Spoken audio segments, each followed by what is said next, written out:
Decreto 3048, seção 2. Dos dependentes. Artigo 16. São beneficiários do regime geral de previdência social, na condição de dependentes do segurado: 1. O cônjuge, a companheira, o companheiro e o filho não emancipado, de qualquer condição, menor de 21 anos de idade, ou inválido, ou que tenha deficiência intelectual, mental ou grave. 2. Os pais, ou 3. O irmão não emancipado, de qualquer condição, menor de 21 anos de idade, ou inválido, ou que tenha deficiência intelectual, mental ou grave. Parágrafo 1º. Os dependentes de uma mesma classe concorrem em igualdade de condições. Parágrafo 2º. A existência de dependentes de qualquer das classes deste artigo exclui do direito às prestações os das classes seguintes. Parágrafo 3º. Equiparam-se a filho, na condição de dependente de que trata o inciso 1 do caput, exclusivamente o enteado e o menor tutelado, desde que comprovado a dependência econômica na forma estabelecida no parágrafo 3º do artigo 22. Parágrafo 4º. O menor sob tutela somente poderá ser equiparado aos filhos do segurado mediante a apresentação de termo de tutela. Parágrafo 5º.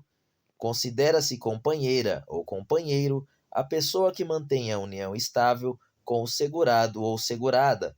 Parágrafo 6º. Considera-se união estável aquela configurada na convivência pública contínua e duradoura entre pessoas estabelecida com intenção de constituição de família, observado o disposto no parágrafo 1º do artigo 1723 da Lei nº 10.406, de 2002, Código Civil, desde que comprovado o vínculo na forma estabelecida no parágrafo 3º do artigo 22. Parágrafo 6º-A.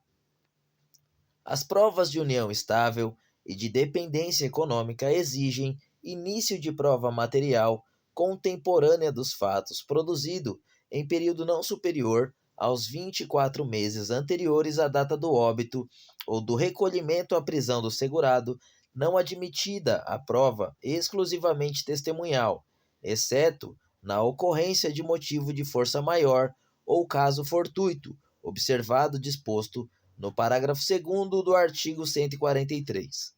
Parágrafo 7º. A dependência econômica das pessoas de que trata o inciso 1 é presumida e das demais deve ser comprovada. Parágrafo 8º. Para fins do disposto na alínea C do inciso 5 do caput do artigo 114, em observância ao requisito previsto no parágrafo 6º-A, deverá ser apresentado ainda início de prova material que comprove união estável pelo período mínimo de 2 anos antes do óbito do segurado. Parágrafo 9º. Será excluído definitivamente da condição de dependente aquele que tiver sido condenado criminalmente por sentença transitada em julgado como autor, coautor ou partícipe de homicídio doloso ou de tentativa desse crime cometido contra a pessoa do segurado, ressalvado os absolutamente incapazes e os inimputáveis. Artigo 17. A perda da qualidade de dependente ocorre: 1. Para o cônjuge, pelo divórcio ou pela separação judicial ou de fato, enquanto não lhe for assegurada a prestação de alimentos pela anulação do casamento, pelo óbito ou por sentença judicial transitada em julgado. 2. Para a companheira ou companheiro, pela cessação da união estável com o segurado ou segurada, enquanto não lhe for garantida a prestação de alimentos. 3. Ao completar 21 anos de idade para o filho, o irmão ou enteado, ou menor tutelado, ou nas seguintes hipóteses, se ocorridas anteriormente a essa idade: A. Casamento. B. Início do exercício de emprego público efetivo. C. Constituição de estabelecimento civil ou comercial, ou pela existência de relação de emprego, desde que, em função deste, o menor com 16 anos completos tenha economia própria, ou D. Concessão de emancipação pelos pais ou por um deles na falta do outro, por meio de instrumento público, independentemente de homologação judicial ou por sentença judicial, ouvido o tutor, se o menor tiver 16 anos completos e 4. Para os dependentes em geral. A. Pela cessação da invalidez ou da deficiência intelectual, mental ou grave. Ou B. Pelo falecimento. Parágrafo 1º.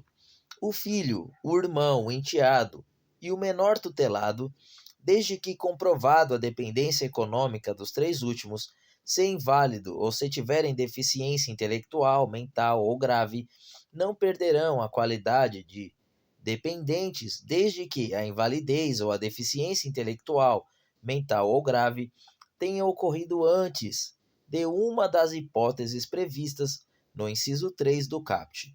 Parágrafo 2º.